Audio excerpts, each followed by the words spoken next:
Olá, meu nome é Mariana Correia, sou acadêmica de Fonoaudiologia pela UFSM e membro do GECIS. Estamos começando nosso último dia de simpósio e a palestra de hoje será sobre insuficiência familiar, sendo ministrada pela Daniele Alves da Cas, que possui graduação em terapia ocupacional pela UFN, especialista em gerontologia pela FISMA e mestranda em gerontologia pela Universidade Federal de Santa Maria, e pela Graziele Galina Seger, que possui graduação em serviço social pela UFN, especialista em controle de infecção hospitalar pelo Hospital de Clínicas de Porto Alegre, formação em tanatologia pela Rede Nacional de Tanatologia, mestrando em gerontologia pela UFSM, pós-graduanda e especialização em preceptoria em saúde pela UFRN e atualmente assistente social no Hospital Universitário de Santa Maria.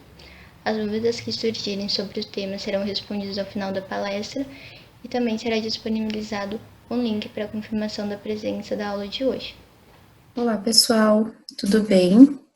Para quem não me conhece, então, eu sou Graziele Seger, sou assistente social.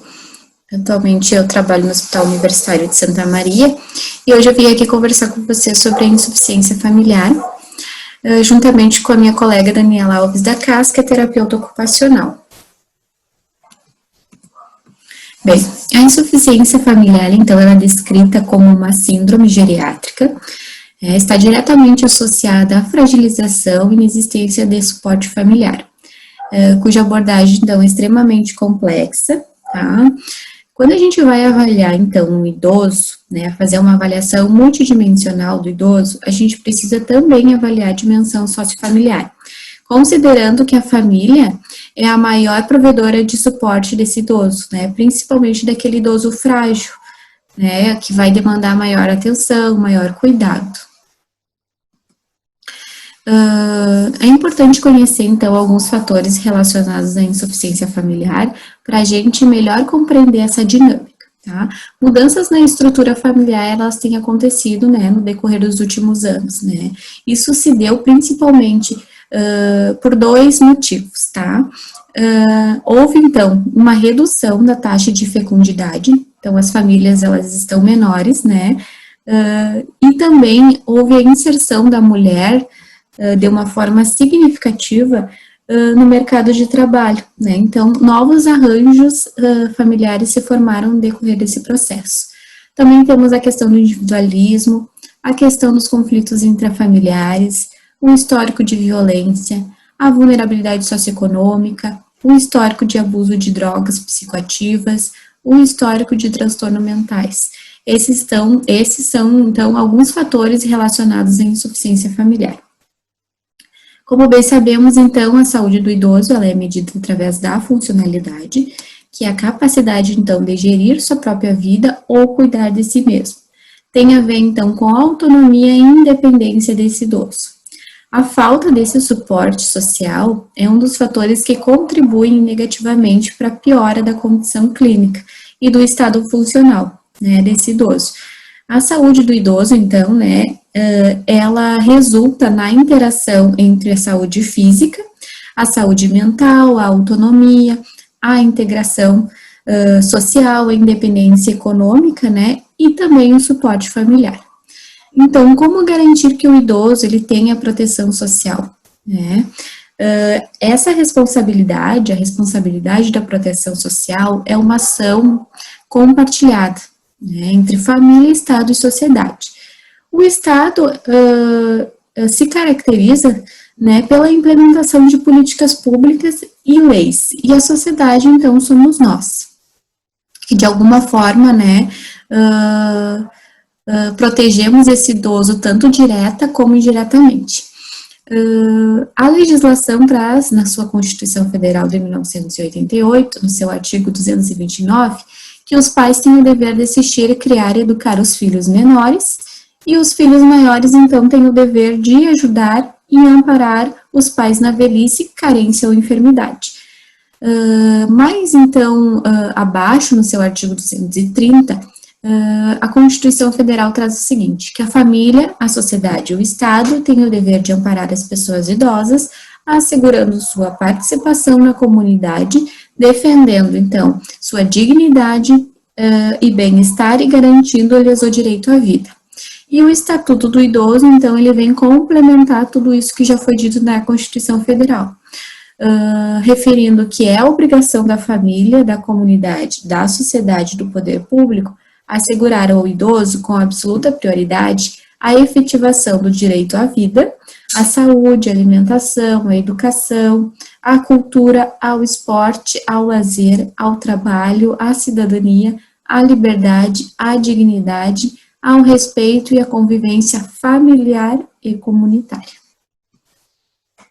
Então, quando os idosos eles não possuem vínculos afetivos, né, ou quando os vínculos afetivos são fragilizados, como se dão esses cuidados, né? Eu trouxe, né, um slide anterior, né, referindo que essa proteção social ela deve ser uma ação compartilhada, justamente para tentar demonstrar um pouquinho por que isso deve acontecer, né? Porque nem sempre a família, então, ela vai conseguir garantir a proteção social desse idoso, tá? Por vezes, o idoso, ele vai precisar de outros recursos, né, que eu vou explicar no decorrer da minha fala, que tem a ver com a intervenção do assistente social, tá? Basicamente, o assistente social, então, ele realiza a sua intervenção na busca da garantia dos direitos sociais desse sujeito, né, desse idoso. Busca, então, num primeiro momento, né, acolher esse idoso, conhecer o contexto familiar e social desse idoso, né, a gente busca, então, realizar uma avaliação social, né, onde são colhidas inúmeras informações que permitem ao profissional, né, conhecer, então, um pouco melhor sobre a dinâmica familiar. Essa avaliação, ela é extremamente importante, né, porque ela vai servir para subsidiar, né, a tomada de decisão e implementação de um plano de cuidados, né. Considerando, né, que eu estou inserida num contexto hospitalar, o que costuma acontecer, então? Esse idoso interna, né, a gente não conhece a realidade, né, em que ele está inserido, então a gente passa a fazer essa avaliação social para identificar algumas demandas, para conhecer esse idoso, sua dinâmica familiar, e depois, então, posteriormente, conseguir fazer as intervenções e os encaminhamentos necessários, né. Por vezes, esse idoso, ele interna numa condição e sai, né, e tem alta hospitalar numa outra condição clínica, né, o que vai demandar, às vezes, uma série de cuidados, maior atenção, né. A gente, de alguma forma, entende que, por vezes, esse idoso tem a sua funcionalidade prejudicada no decorrer desse período de internação, tá? Então, por isso que é importante a gente identificar toda a questão da vulnerabilidade social desse idoso, essa rede, né, de apoio, né, e suporte social que ele tem, identificar os riscos, então, de fragilidades, orientar esse idoso, né, sobre seus direitos, né, tentando manter e preservar sempre a questão da autonomia, sempre que possível, né, e daí, então, fazer os encaminhamentos para a rede, tá? Sempre que esse idoso possui família, mesmo que ele possua os vínculos rompidos ou fragilizados com essa família, a gente busca, então, reativar esses vínculos, né? Não sendo possível, né, a gente, então, intervém de uma outra maneira, né, que é contando com o apoio de órgãos públicos, né, destinados para acolher esse idoso e para garantir, então, que esse idoso tenha essa proteção social, tá? Alguns serviços são utilizados, né, são acessados durante as nossas intervenções, só para vocês terem um pouquinho de noção, tá, como que isso acontece. O CRAS, por exemplo, que é o Centro de Referência de Assistência Social, ele é destinado ao idoso e à família, né, que vive em situação de vulnerabilidade social, né, no sentido, né, na busca de prevenir, então, a ocorrência de situações de risco. O CREAS, que é o Centro de Referência Especializado de Assistência Social, a gente busca acionar esse serviço, então, quando o idoso ou a sua família, né, ela já teve o direito violado, né, então a gente busca acessar esse serviço nesse sentido, tá? O que acontece? Vou dar um exemplo, tá, para vocês entenderem. Quando o idoso ele sofre algum tipo de violência ou negligência, geralmente é um dos serviços que a gente recorre, tá?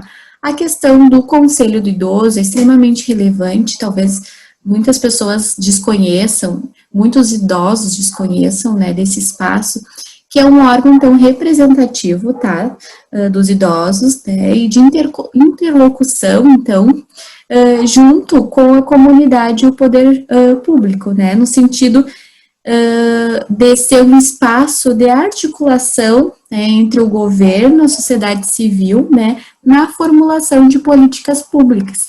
Né, é a partir desse momento, né, desse espaço, que então são criadas as políticas públicas destinadas a essa categoria, né.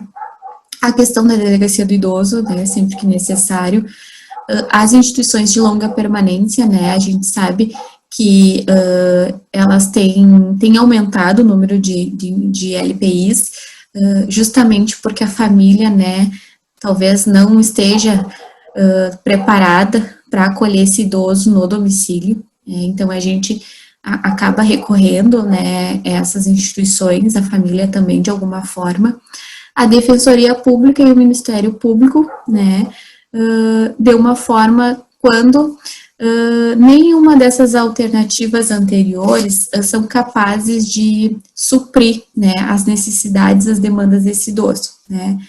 Um exemplo disso, um idoso, por exemplo, em situação de rua, né, que a gente busca reativar, né, ver se tem algum familiar, né, localizar então algum familiar, isso não é possível, e esse idoso, ele realmente não tem condições de voltar, né, a morar, né, a residir na rua, porque ele demanda um certo cuidado, a gente então conta, né, com o Ministério Público, com a Defensoria Pública, então, para conseguir viabilizar o direito desse idoso dessa proteção social, né? Então, a gente acaba fazendo uma avaliação, conhecendo um pouco mais desse paciente e encaminhando, às vezes, um relatório para o Ministério Público no sentido de garantir os seus direitos.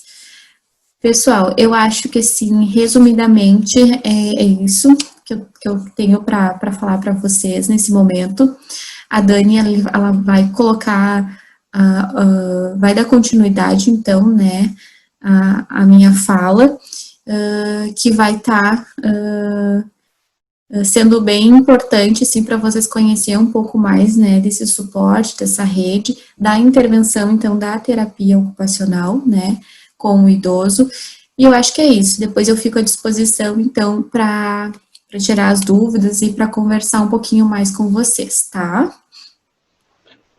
Boa noite, pessoal. Me chamo Daniela, é um prazer estar aqui com vocês. A apresentação de hoje é sobre insuficiência familiar. A Grazi começou, né, apresentando um pouco do conceito, enfim, e a atuação do assistente social. Eu vou falar em relação à atuação da terapia ocupacional, né, e a gente sabendo que, por se tratar da saúde do idoso, essa atuação vai ser dada de uma forma transdisciplinar, né, é multidimensional, né, a nossa atuação precisa ser dessa forma. Então, a Grazi citou antes a rede de apoio social que o idoso tem, né, no caso, e eu vou só falar um pouco a respeito do conceito, né, que essa rede de apoio, ela pode ser formal e pode ser informal.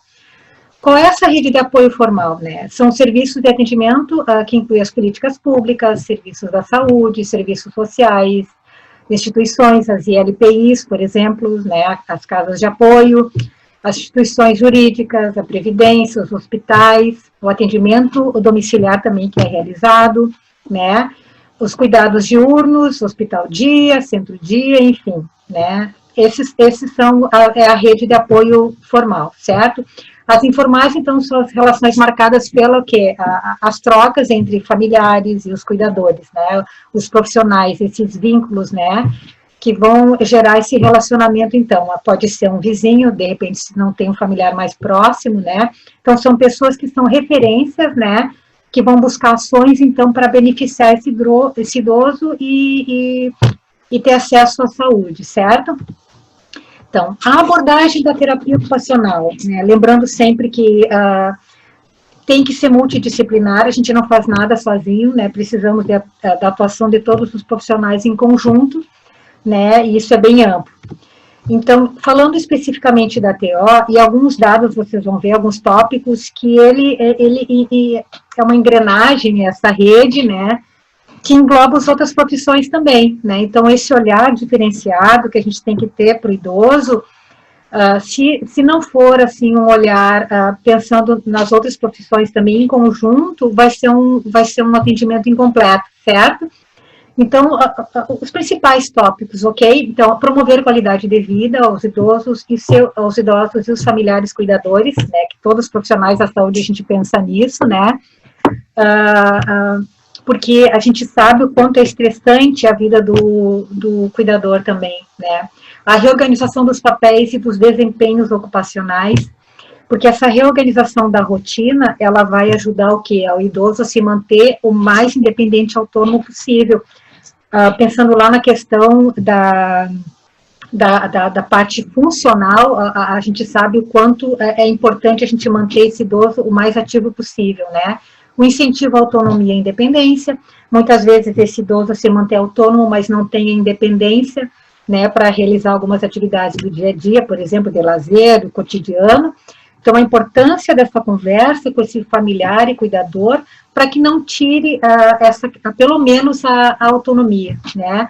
Porque a independência, com o tempo, na verdade, se a gente for ver, todos nós somos dependentes dos outros de alguma maneira, né? Então, conforme as cronicidades vão surgindo durante o envelhecimento, a gente vai se tornando um pouco mais dependente. Mas não quer dizer que tu te tornando dependente por algum motivo, tu não pode manter a tua autonomia, né? Adaptação, então, o que o terapeuta ocupacional se preocupa muito também com a questão da adaptação do ambiente, né? Porque é para favorecer o ambiente seguro, né? Tanto para esse idoso, quanto para o familiar também, porque a gente sabe, se é um ambiente que não está adaptado, que pode gerar risco de queda, né? Aí, com uma queda, a gente sabe que vem fratura, pode vir daí imobilismo e já entrar todas essas outras síndromes geriátricas. É isso que a gente quer, né? É prevenir essas síndromes, né? Ofertar tecnologia assistiva, tem várias formas de tecnologia assistiva. Qual é o objetivo maior?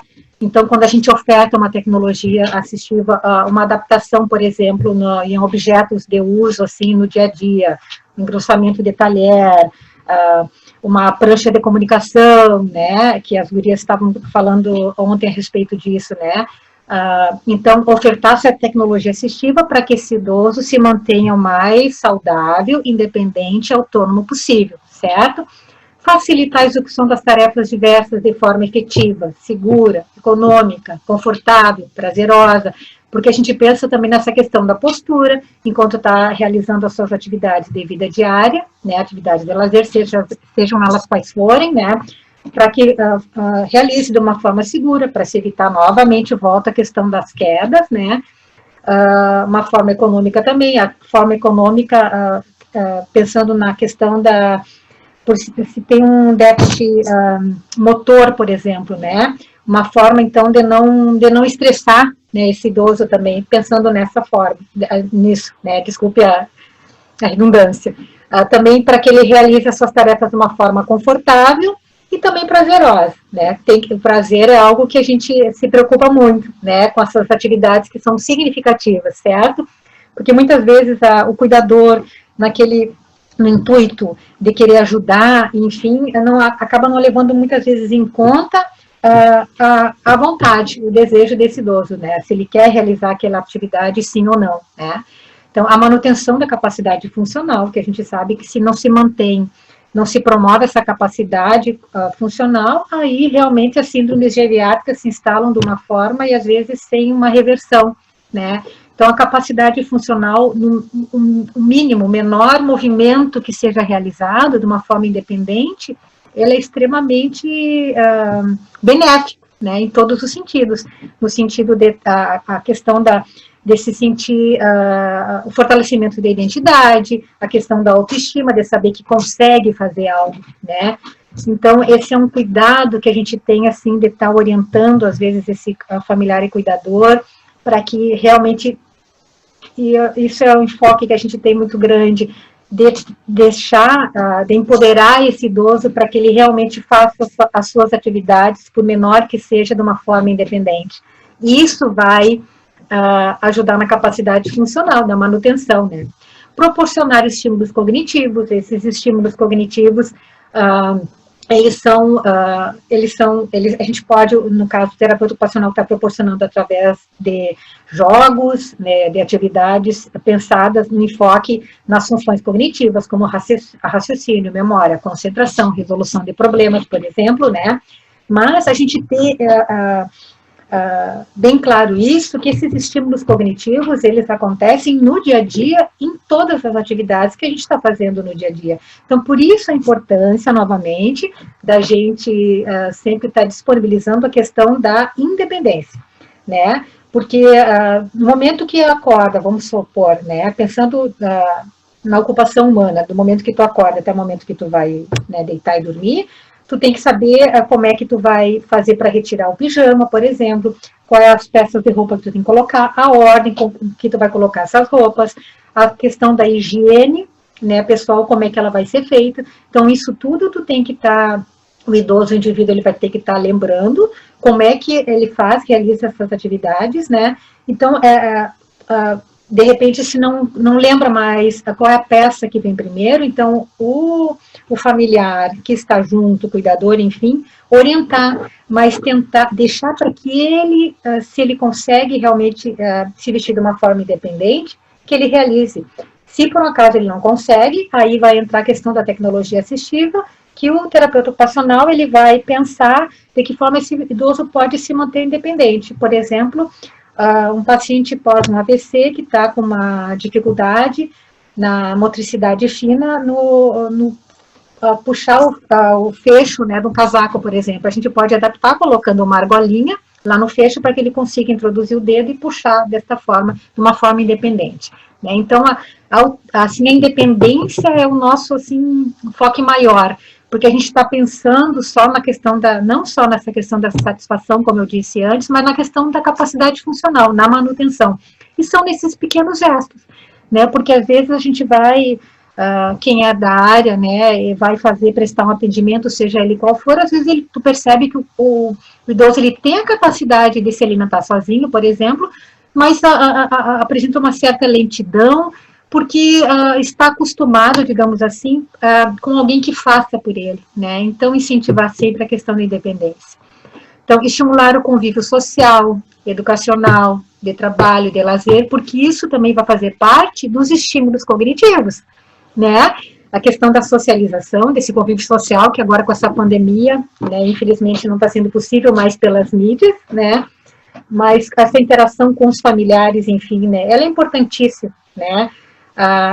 Essa questão educacional também, existe tantos cursos disponíveis agora, né, e grupos de terceira idade, enfim, né, então isso é um incentivo que a gente traz, porque a gente sabe que o envelhecimento ativo, saudável, com qualidade de vida, engloba tudo isso, né, é uma questão emocional, física, né, motora, enfim, social, engloba tudo isso faz parte, então, da qualidade de vida. Nós também costumamos, né, orientar os familiares e cuidadores quanto à rotina desse idoso, o que ele está deixando de fazer, por qual motivo ele deixou de fazer, né, aquela rotina.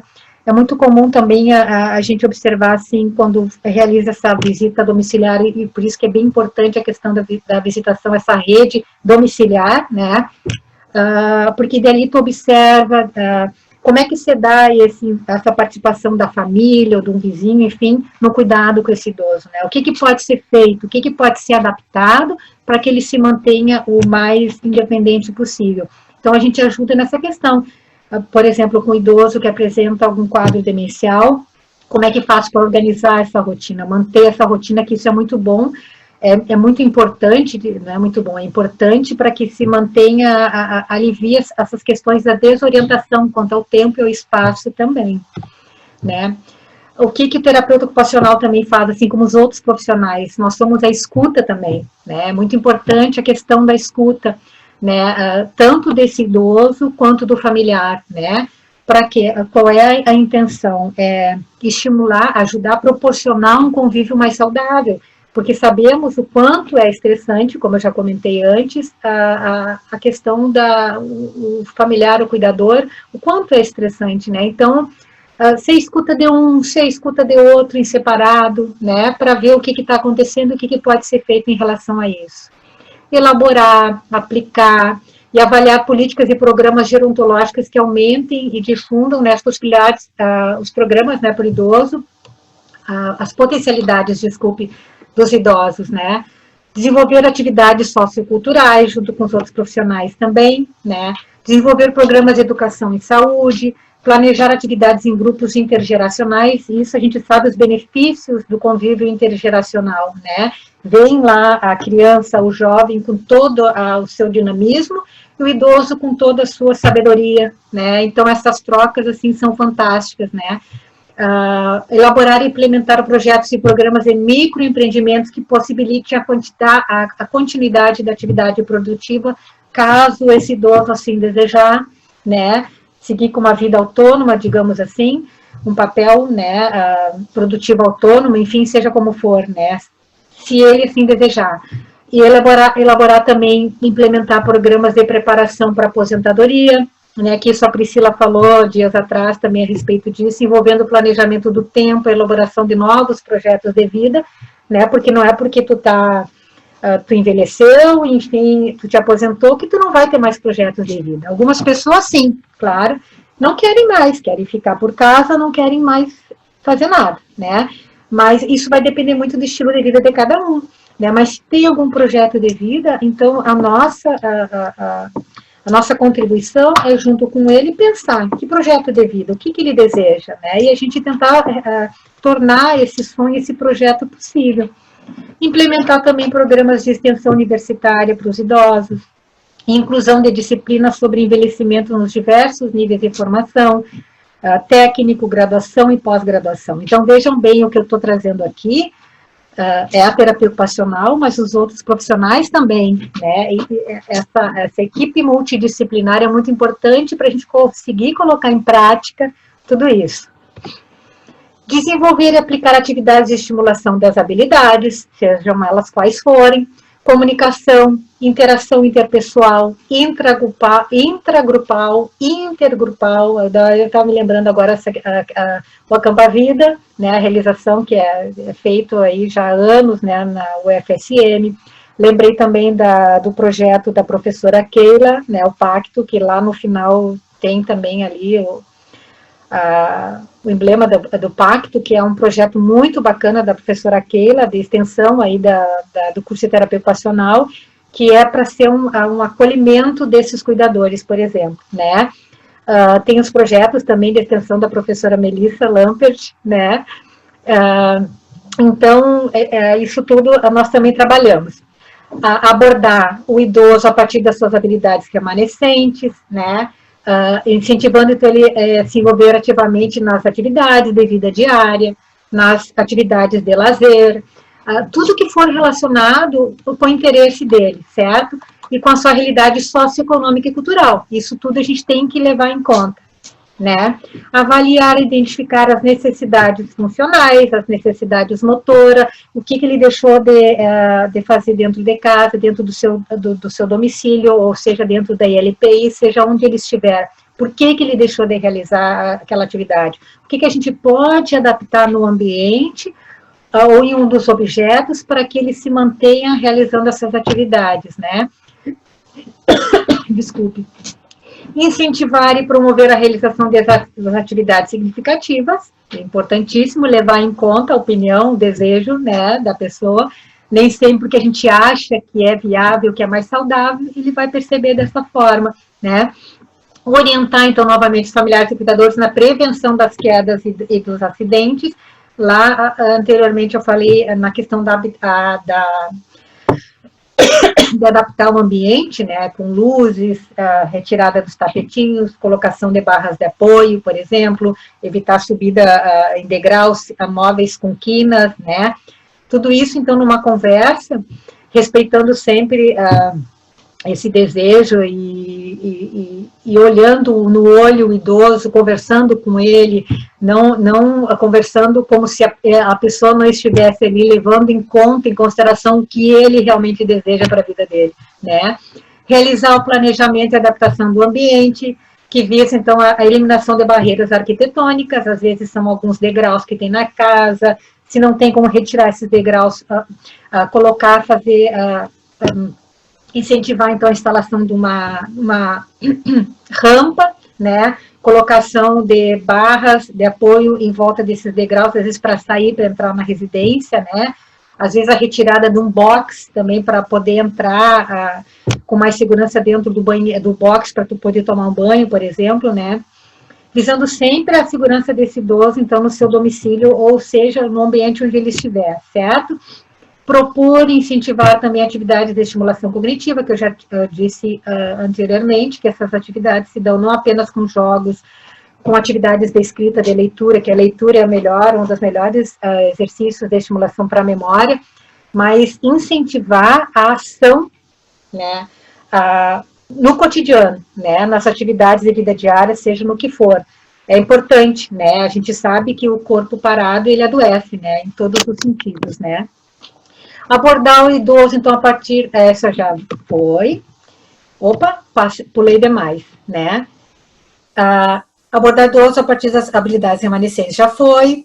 Disponibilizar ações de educação para o autocuidado, isso é tão importante, gente, que às vezes tu deixa... A gente sabe que algumas pessoas, né, conforme o tempo vai passando, tu fica uma preguicinha de tomar um banho, né, tu tá mais por casa, né, umas 3 vezes por semana num banho já é suficiente, né, a gente sabe o quanto é importante a questão da higiene pessoal, e é um momento de autocuidado, esse banho gostoso, esse banho, quando possível, um pouquinho mais demorado, porque daí tu já vai estar trabalhando a questão da conscientização corporal, o toque, o autocuidado, né, é tão importante, né, para a autoestima, tu te manter desta forma, passar um creme no corpo, né, aí nesse momento que tu tá passando o creme, tu já tá te observando, já tá olhando os pés, que é algo que a gente esquece muito, né, eu já trabalhei em casa geriátrica, já percebi também o quanto às vezes, e até nas próprias residências, a questão do cuidado com a higiene dos pés, com as unhas, o comprimento das unhas, principalmente no inverno, né, porque daí coloca o calçado e se esquece a questão da higienização das unhas, o corte, às vezes fungos, né, então esse momento do autocuidado é muito importante, né, para elevar a autoestima, e é um momento que daí tu vai estar te observando, e vendo, aqui apareceu alguma manchinha diferente, que antes eu não tinha, o que é isso, né, então, incentivar esse autocuidado também, né. Promover, então, qualidade de vida do idoso, os seus familiares também, reorganizar e estimular, deixa eu puxar aqui para cima, a retomada dos papéis, né, que ele desempenhava antes, que por algum motivo ele deixou de desempenhar, seja qual for, gente, às vezes na participação lá no grupo da igreja, às vezes no cuidado da horta, às vezes na organização dos seus pertences dentro de um guarda-roupa, porque daí acontece de ter, se não tem um familiar, já que estamos falando de insuficiência familiar, é contratado um profissional cuidador para isso, e às vezes esse profissional cuidador, no intuito de mostrar serviço, acaba tirando essa independência desse idoso, sabe, e acaba fazendo por ele, né, então, por que ele deixou de fazer? Por que deixou de cortar a carne que está no prato, por exemplo? Por que deixou de temperar a salada? Por que o pão já vem servido com a chimia, com a manteiga? Se ele tem condição e capacidade para isso. Se por um acaso, por algum motivo, não tiver condição, o terapeuta ocupacional vai pensar em como adaptar esses utensílios para que ele consiga fazer isso sozinho. Então, esses papéis ocupacionais são muito importantes, resgatar eles, e às vezes descobrir papéis novos, né, porque às vezes tu passa uma vida, né, porque a gente passa uma vida trabalhando e o nosso papel, nossa identidade acaba sendo o nosso trabalho, o nosso serviço, não é? Aí quando tu te aposenta, tu perde aquele papel, e agora, quem eu sou? que eu faço. Então, a gente ajuda a orientar nessa questão também, certo? Proporcionar a manutenção da autonomia do idoso nesses papéis ocupacionais, né? A autonomia e a independência. Se não tem como ter essa independência por algum motivo, pelo menos manter a questão da autonomia, né? Até na escolha da roupa que vai vestir, né? Levar a loja junto para escolher o sapato, não o familiar já trazer, né? Esse sapato, enfim, são detalhezinhos, coisas assim que às vezes na nossa correria do dia a dia, a gente não percebe, né, quem está do lado desse idoso, a importância de escolher a salada que tu quer comer no dia, por exemplo, o que tu quer que coloque no pão, a quantidade de açúcar que vai no teu café com leite, a temperatura do teu café com leite, né, são coisas assim. Então, a gente ajuda também a estimular a descoberta de novas habilidades, certo? Planejar e adaptar o ambiente, como já foi dito antes, né, pensando na questão da segurança e autonomia, indicar ou desenvolver a tecnologia assistiva, facilitar a execução das tarefas diversas de forma efetiva, segura, econômica, confortável e prazerosa. É isso, tá? O que o terapeuta ocupacional vai pensar também, junto com os outros profissionais, junto com o fisioterapeuta, por isso a importância dessa interação, dessa conversa, de todos os profissionais, né? Ele foi realizar certa atividade, não conseguiu, o que será, o que pode estar acontecendo, né? Então, essa conversa é importantíssima. Então, desenvolver mecanismos compensatórios para as funções que estão alteradas por algum motivo, com a intenção do quê? De manter, de restabelecer, de promover, ou de melhorar o desempenho funcional, né? Como eu já falei antes, por que deixou de fazer alguma atividade, o que pode ser feito no ambiente, no indivíduo em si, para que ele volte a fazer essa atividade de uma forma prazerosa e independente, certo? No final, qual é uma das intenções, né? Elevar a qualidade de vida, mas prevenir esse declínio funcional, porque a gente sabe o declínio funcional que é o que leva, né? Então, estimular o convívio social, educacional, de trabalho e de lazer, né? Proporcionar atividades que resultem em elevação da autoestima, gente, isso está em qualquer tipo de atividade, às vezes aprender a fazer uma receita nova, por exemplo, ver que consegue, né, e de preferência começar com atividades mais simples, para que não gerem frustração, né, então, elevar a autoestima, às vezes, com uma roupinha nova, cheirosa, que tu coloca, às vezes, até um cuidado com a roupa de cama, sabe, uma colcha nova. Eu lembro nas casas geriátricas, às vezes o familiar levava um lençol novo, aí tu chegava lá, porque pensando na questão de casa geriátrica, o que acontece, gente? Antes, a casa era tua, né? O teu ambiente, a casa toda era tua. De repente, tu vai para uma instituição asilar. O que passa a ser teu quando tu dorme sozinho num quarto?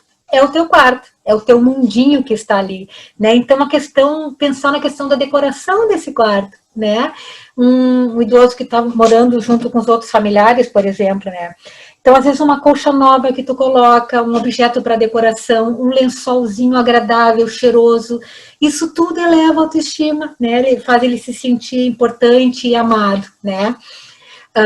Facilitar a criação do vínculo emocional, nós temos esse papel também, por isso muito importante a questão da escuta, de saber por que esse vínculo não está estabelecido, o que pode estar acontecendo, né? Então, essa escuta é muito importante. E aqui, né, falando, já pulei para baixo, a questão da escuta do idoso e do familiar também, né? Para proporcionar um convívio muito mais saudável. O que está acontecendo, né? O que está gerando o estresse, né? Então, esse é o nosso papel também, né? Então, o papel do cuidador familiar, né? Quando existe esse cuidador familiar, a gente sabe que ele é um papel que ele traz um ônus físico muito grande, né? Ele traz um ônus psicológico, ele pode trazer um ônus social também, porque daí, de repente, esse familiar que se tornou cuidador, ele deixa de cumprir os seus papéis, né, sociais, enfim, para passar a cuidar, né, desse idoso. Então, é muito importante essa escuta, né, o que está acontecendo, valorizar esse papel do cuidador, e incentivar, então, atividades que tragam qualidade de vida para esse cuidador também, né, para diminuir essas repercussões negativas, né, sobre os vários aspectos da vida, né, visando o bem-estar desse cuidador também. Porque se o cuidador está bem, está saudável, está feliz, com certeza a forma como ele vai passar a cuidar desse idoso, então, vai ser de uma forma muito mais relaxada e prazerosa, né? Então, é o equilíbrio entre a saúde física, a saúde mental, a saúde social. Então, todo mundo sai ganhando com isso. Então, o nosso olhar da terapia ocupacional, pensando nessa questão da insuficiência familiar, ele se dá, então, dentro do lar desse idoso. Esse é o nosso olhar, a nossa atuação vai se dar dentro da ILPI, vai se dar no grupo de convivência também, porque nós trabalhamos com ocupação humana, né, então, e ela se dá em todas as esferas da vida, né. Eu acho que seria isso, não sei se falei muito rápido, né, agradeço muito, muito essa oportunidade, acho que é importantíssimo a fala da professora Melissa, fisioterapeuta, também no início da semana, a questão de quanto as síndromes geriátricas, elas estão interligadas, né, gente? Então, quanto é importante o nosso papel de profissional da área da saúde estar atento a tudo isso, né, para que no final a gente consiga promover, então, um envelhecimento saudável, com qualidade de vida, mais autônomo, independente, ativo e feliz. Muito obrigada pela oportunidade e fico no aguardo, então, para responder as respostas de vocês. Até mais.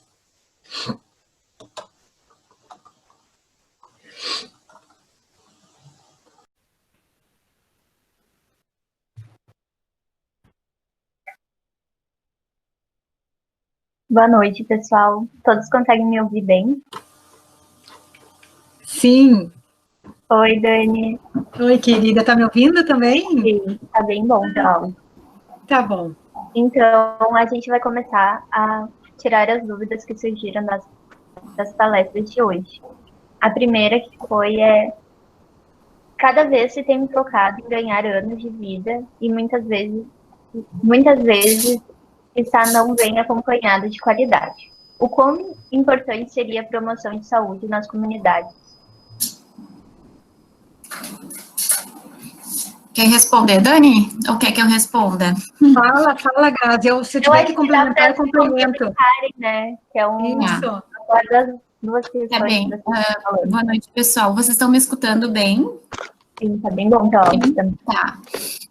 Assim, ó, a questão da rede de atenção básica, né, a gente sabe que tem muitos desafios, né, muitas dificuldades, né, com relação a isso, é a porta de entrada, então, para o idoso, e considerando, assim, que é a porta de entrada, né, que faz parte, né, está localizada na comunidade, eu acho que a gente busca, né, através desses serviços, né, buscar o apoio social, né, que não é só no sentido da família, né, estimular, então, né, as ações educativas, né, as atividades de convívio comunitário, enfim, né, para que esse idoso, então, ele tenha um sentimento de pertencimento, né, a essa comunidade. E eu acho que cabe muito aí a atenção básica, enfim, o serviço de saúde também identificar quais os agravos e riscos, né, dentro daquela comunidade, né, fazer esse levantamento para, assim, direcionar, então, suas ações, enfim, né, suas intervenções mais focadas naquele tipo de população, né. A gente sabe que as doenças crônicas, elas estão aí, né, cada vez mais crescente, e a atenção básica é justamente isso, né, essa prevenção, para que, né, daqui a pouco o paciente, né, o idoso, não acabe não procurando uma atenção secundária, terciária, né, que eu acho que daí é mais difícil ainda de resolver, a gente sabe que é uma situação difícil. Eu acho que é isso, não sei se eu respondi a pergunta. Acredito que sim. Pode falar. Eu só queria complementar, Grazi, perfeito o que tu disse, essa questão que tu pergunta, a gente sabe que realmente o ganho de vida não quer dizer a qualidade de vida, né, e, em função da situação econômica, nós, um país de terceiro mundo, enfim, com tudo que está acontecendo, né, então é importantíssima a questão da prevenção, é ali que começa tudo, né, a prevenção, e essa questão também das relações intergeracionais, a questão educacional, a importância de se falar a respeito disso nas séries iniciais, nas escolas, no ensino médio, fundamental, enfim, né, para que esses jovens, né, afinal vão envelhecer também, se Deus quiser, se atentem, né, para a qualidade, o que pode ser feito em relação, eu acho que a comunidade em si, todo mundo está inserido e discutindo e falando a respeito, né, para estar valorizando o papel desse idoso e ajudando na manutenção da qualidade de vida, né, é nesses serviços, nas comunidades, é nos grupos de apoio, enfim, é assim que as pessoas se encontram, tentam resolver os problemas, né, o agente comunitário faz essa visita domiciliar junto com os outros profissionais, esse olhar no domicílio é importantíssimo, porque é nesse teu olhar no domicílio que tu vai ver quais são as dificuldades que realmente estão apresentando, porque às vezes chegam lá na unidade básica, leva uma certa realidade, mas não leva toda, né, às vezes até tem uma certa vergonha da situação financeira, enfim, familiar, tudo isso, né, então, esse olhar na residência é importantíssimo, né, para se tentar melhorar e realmente levar uma qualidade de vida, que engloba tudo, a educação, alimentação, saneamento, tudo, né, tudo, engloba tudo. Muito obrigada pela resposta. Outra dúvida que surgiu é o quão frequente ou importante é a insuficiência familiar como fator de institucionalização de longa permanência de idosos. Sim, acho que a insuficiência familiar é um dos principais fatores, né, para a questão da institucionalização. A gente se depara muito com isso no hospital, quando o paciente já está, né, num comprometimento clínico, né, bem significativo e que vai precisar de cuidados, a gente vê que às vezes a família não é presente, né, ou às vezes não tem, né, familiar, os vínculos rompidos, fragilizados, isso é muito comum, né, e quando a gente tenta todas as alternativas, né, que a primeira realmente é tentar reestabelecer esses vínculos, né, se eles foram rompidos realmente, a gente tentar estimular isso, né, esse cuidado dentro, né, do ambiente, do seio familiar, né, e se não for possível, né, que muitas vezes não tem, né, alternativa, a gente então encaminha, né, para a rede de atenção, né, para o Ministério Público, enfim, né, para os órgãos competentes. E o órgão competente também, ele sempre vai priorizar, independente da situação, tentar reaver essa questão com a família, né? Claro que se tiver negligência, né, violação de direitos, obviamente que daí o setor, né, o serviço, o Ministério Público Judicial vai realmente direcionar, né, para uma instituição, enfim, né, para uma LPI. Não sei se a Dani quer complementar, mas eu acho que é mais ou menos essa lógica. A Grazi, só para complementar, essa questão também da escolha para se levar o idoso para uma instituição de longa permanência, às vezes há julgamentos, né, que, né, quem está de fora da situação, né, julga por que está levando. A gente não sabe, né, Grazi, a realidade familiar, às vezes não tem condição financeira realmente de estar bancando 3 cuidadores para 3 turnos, por exemplo, o familiar não tem como deixar de trabalhar para cuidar desse idoso. É bem complexa essa situação, e pensando assim, do lado da questão das instituições de longa permanência, que tem que pensar muito nessa questão da reorganização do cotidiano dessas instituições, porque muitas vezes os idosos que estão lá são abandonados somente pela família. A família não aparece nunca mais. De vez em quando liga, ou manda medicação, manda fralda, enfim. Também é importante essas instituições também estarem disponibilizando, um exemplo, festas comemorativas, aniversário, as datas, enfim, Páscoa, Natal, festa junina, que é um momento de estar trazendo essa família para esse convívio também, que é muito importante. Também é muito importante levar também as crianças, as escolas fazerem visitas, né, para essas instituições de longa permanência, porque o que acontece? As instituições que são, como é que a gente fala, agora me fugiu, meu Deus do céu, que não são pagas, particulares, me fugiu agora o termo certo, desculpe, existem existem os projetos. Isso, também existem os projetos de extensão das universidades que são fantásticos, porque daí os alunos, né, os acadêmicos vão até as instituições, então sempre tem algum tipo de atividade. Então, eu acho que as instituições de longa permanência, as casas geriátricas, se atentarem para isso, para a qualidade dos serviços que eles estão prestando. Porque daí os funcionários, os profissionais é que vão fazer parte, então, vão ser a família desses idosos, né, que estão abandonados no caso. Então, por isso que é muito importante a questão da capacitação, né, do estudo do envelhecimento, isso é muito importante, os profissionais cada vez mais capacitados, né, para poderem estar interagindo, então, com esses idosos, porque é uma forma multidimensional e multidisciplinar, né? Acho que assim, Dani, complementando um pouquinho que tu trouxe a questão da autonomia, né?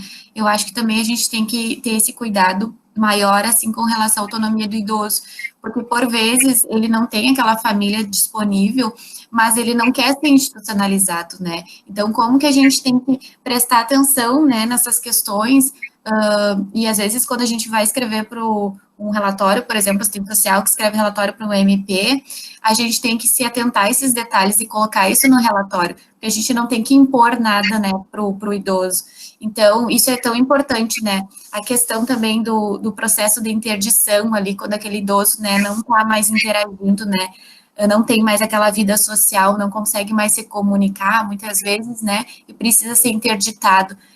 O quão a gente é responsável também, indiretamente por isso, né, porque no momento que a gente orienta sobre a interdição, a gente, claro, tem toda uma avaliação daquele familiar que vai assumir esse cuidado, mas o quanto também isso faz parte, assim, ó, não só daquele profissional que está atendendo, né, é uma responsabilidade de todos, né, diante da situação, porque mais cedo ou mais tarde esse idoso pode ter seu direito violado, pode ter, né, a ser acometido por uma violência, uma negligência, então, isso é um olhar atento, né, que a gente tem que ter diariamente. Uhum. Isso aí, ótimo, Grazi, ótima a tua colocação. A última pergunta que surgiu foi quais seriam as diferenças no impacto da vida do idoso com cuidadores familiares informais ou cuidadores formais, contratados no aspecto emocional. Em contrapartida, quais os impactos nos familiares sobrecarregados com a tarefa do cuidar, sendo alteradas as vidas socioeconômicas deles? Uhum. Quer responder, Dani? Eu estou lendo a primeira parte da pergunta do Rui ali. Então, quais seriam as diferenças no impacto da vida do idoso com cuidadores familiares informais ou cuidadores formais contratados no aspecto... Bom, isso é muito particular, né, Rui? Não tem como eu te responder assim.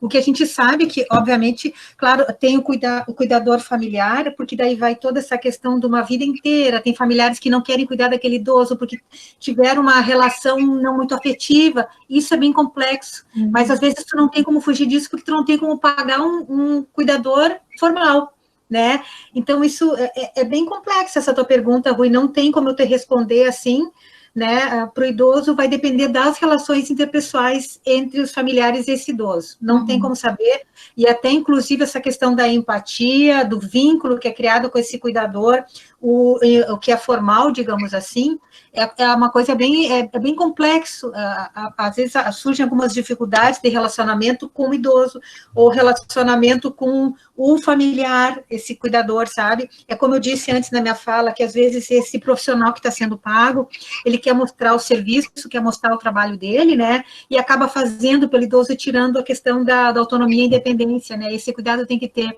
Eu sei que, olha, trabalhar, assim, essa questão dos cuidadores formais ou informais é muito, muito complexo, muito delicado. Eu concordo, acho que com a Dani é uma pergunta bem complexa, é difícil a gente definir, né, uma resposta. Com relação ao cuidador, por exemplo, a gente tem experiências, às vezes, de que a família não tem tempo, disponibilidade, ou até mesmo não tem aquele vínculo afetivo e não quer cuidar, e por isso, né, que acaba contratando, né, uma pessoa, e às vezes aquele cuidador realmente cuida muito bem, às vezes cria um vínculo afetivo com aquele idoso, né, assim como pode ser o contrário também, não necessariamente que é porque tu tem um familiar disponível que aquele cuidado vai ser realizado, então é bem particular mesmo. Tudo vai depender da relação que é estabelecida. E essa segunda parte da tua pergunta, Rui, que tu fala, os impactos dos familiares sobrecarregados, sim, com certeza há uma sobrecarga muito grande, porque tu deixa de desempenhar o teu papel para desempenhar só o de cuidador. Geralmente, eu escuto muito, assim, de uma família numerosa, de sei lá quantos filhos, geralmente é um que fica sobrecarregado, então isso mexe com todas as relações familiares entre os filhos, os irmãos, enfim, isso gera brigas, então a importância de sentar e tentar se falar e ser o mais aberto possível, claro que longe do idoso que está sendo cuidado, ter esse cuidado. Então, eu queria falar aqui que no fim eu cortei lá, quando eu fiz a gravação dos slides, Grazi, que a Grazi colocou tão bonito o final, agradecendo, né, Grazi, e na hora que eu gravei, eu acabei cortando, sabe?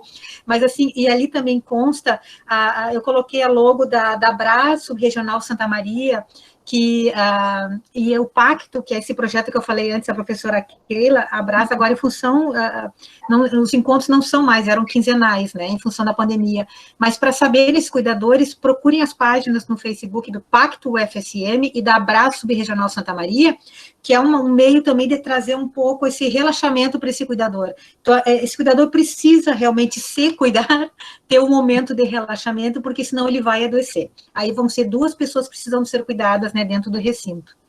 Uhum. A Carol comentou aqui antes, filantrópica, isso mesmo, Carol, instituições filantrópicas. Obrigada. Isso, filantrópicas, não era ONG, até tem ONG também, né, Grazi? Mas as instituições, né, filantrópicas, isso aí. Uhum, isso aí. Bom, eu queria agradecer a Graziele e a Daniele por essa aula. Foi muito importante para a gente. E eu acho que esclareceu bastante coisas que eu ia agradecer hoje também pelos esclarecimentos. E agradecer a todos que participaram da nossa jornada nesses 7 dias, ainda mais nesse domingo. Domingo, obrigada, querida. Obrigada. Pleno domingo. Obrigada pela oportunidade. Eu também agradeço principalmente, né, todos os participantes, né, nesse domingo, realmente, né, que estavam um dia lindo lá fora. Agradeço a comissão, né, organizadora, né, que foi um evento excelente, assim, parabéns, assim, excelência mesmo, né. Eu acompanhei as palestras anteriores, né, foram todas muito importantes. E, enfim, né, a gente fica aí à disposição, se vocês precisarem, enfim, tirar dúvidas, quiserem conversar, né, a gente está sempre à disposição. Muito agradecida. Obrigada. Tá certo, muito obrigada. Obrigada. Tchau, tchau. Tchau.